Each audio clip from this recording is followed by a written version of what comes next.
Hello everyone, it's Pat at Beads and Plenty More, and today I'm going to talk about making this delicate little bracelet with 2mm faceted cubic zirconia beads and some little 2mm silver spacers put in. It also has a magnet clasp, which I find super easy because all you do with a magnet is run it around your wrist and then it will just snap closed for you.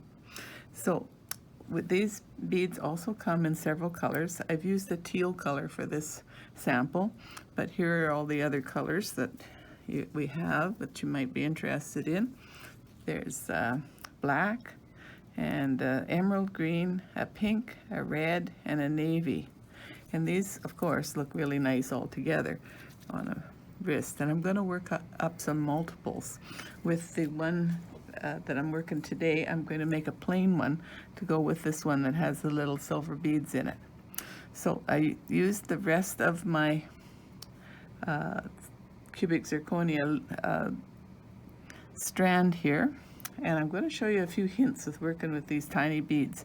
If you take them all off the strand and try and pick them up one by one, it becomes quite difficult. But if you were to take them and roll them over your index finger and then take your tiger wire and go backwards on it, it makes a much easier way to thread these.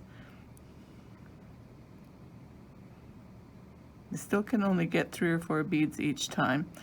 So put the tiger wire through like that and then pull the beads off onto your tiger wire. Again, with the over the finger, holds it tight so that the open side of the bead is sitting on the top of the finger.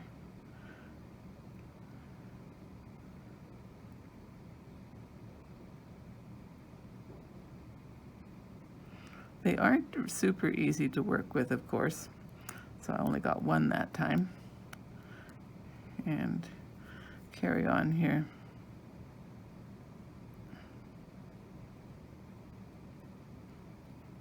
Get 2, 3, or 4 and just slide them off. It does take a little bit of patience, but it's well worth it because they do turn out really, really nice.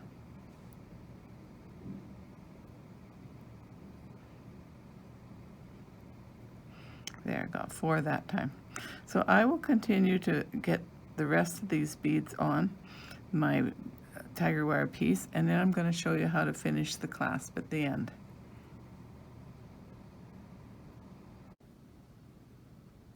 Okay, I'm back. I've got all my beads strung in enough length to make another bracelet, and I'm going to put the clasp on using tube crimps. Now, the advantage of tube crimps is that they make a little bit smaller join and doesn't make it quite so much metal. With such a tiny bracelet, I think they work really well. And my little magnet here. So I'm going to separate the magnet because then I don't have it as much to work with the jumping at me. We only use one tube crimp. Put the tube crimp on, and of course through the loop on the magnet here. There we are. And then back through that tube crimp. And with tube crimps, it is quite important to make sure that your 2 lines lie parallel, not overlapping, because it'll weaken the tube crimp if you have them overlapping. And leave a little bit of wiggle room at the end there so that the clasp can move. And then the crimping pliers, we have the 2-staged. We want them to start by going on this second part here and making the first crimp that makes it have a little dip in the center, and then we go sideways to fold the crimp. Oh, magnet, get out of the way. Go in to this second one here and fold it.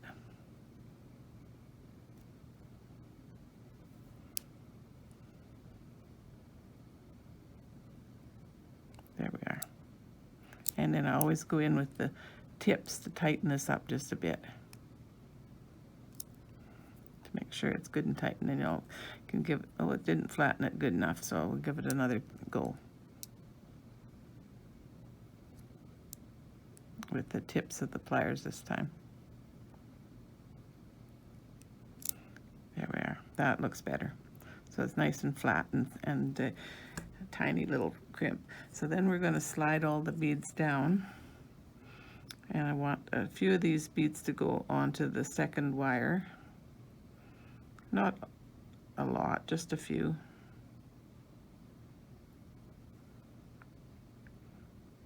Actually going to trim that wire off before I finish feeding so that we can see where they'll end.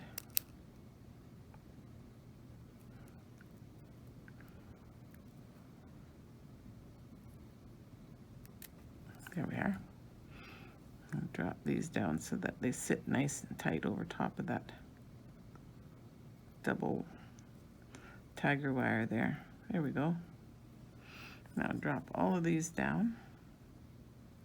Oh, I still have a little tail poking out. We want to make sure that you get that last little tail in before you do your second side, because if you don't get that last tail in, then it's going to poke out and probably hurt the skin.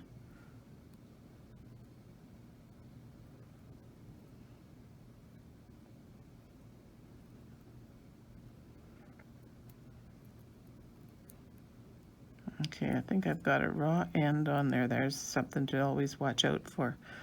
It's not real smooth, so it's not going in real nice. Oh. There we are.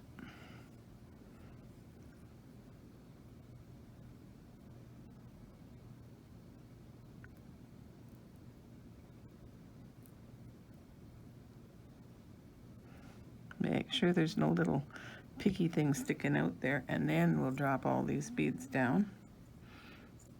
I'm gonna cut this tiger wire shorter so that I still have enough to fold around. Sometimes when you cut a little further up on the scissors, it makes a better cut. Something to remember if your scissors are starting to dull a little bit.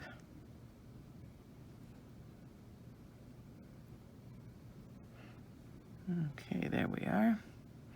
And back into this tube crimp. And of course the second side we have to tighten up before we close because we don't want a gap. Tighten up, but we also want to curve the bracelet so that it's not going to be too rigid when you wear it. You want it to be nice and soft. Okay, so that's probably enough. Let's get hold of that tip there. So we're going to curve the bracelet like so, and I'm going to pull this to tighten it up.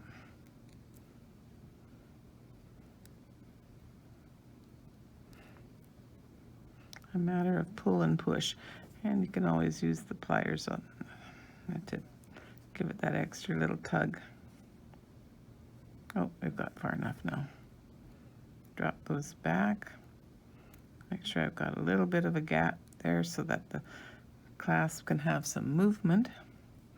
And then we'll go in with the crimping pliers. Oh, one more check to make sure I don't have any gaps. Looking good. Into the second side first, second place, crimp, and then we'll go with the, you can go either way, this way or that way. Sometimes easier to go on top so that you can see better.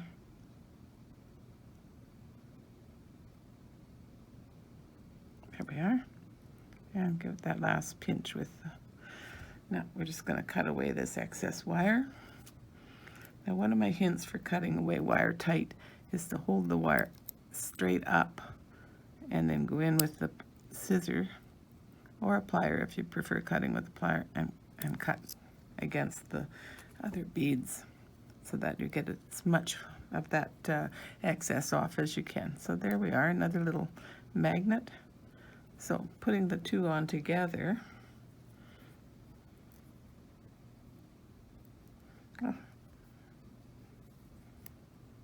one and the second one, And then setting them up together. Don't they look really nice together?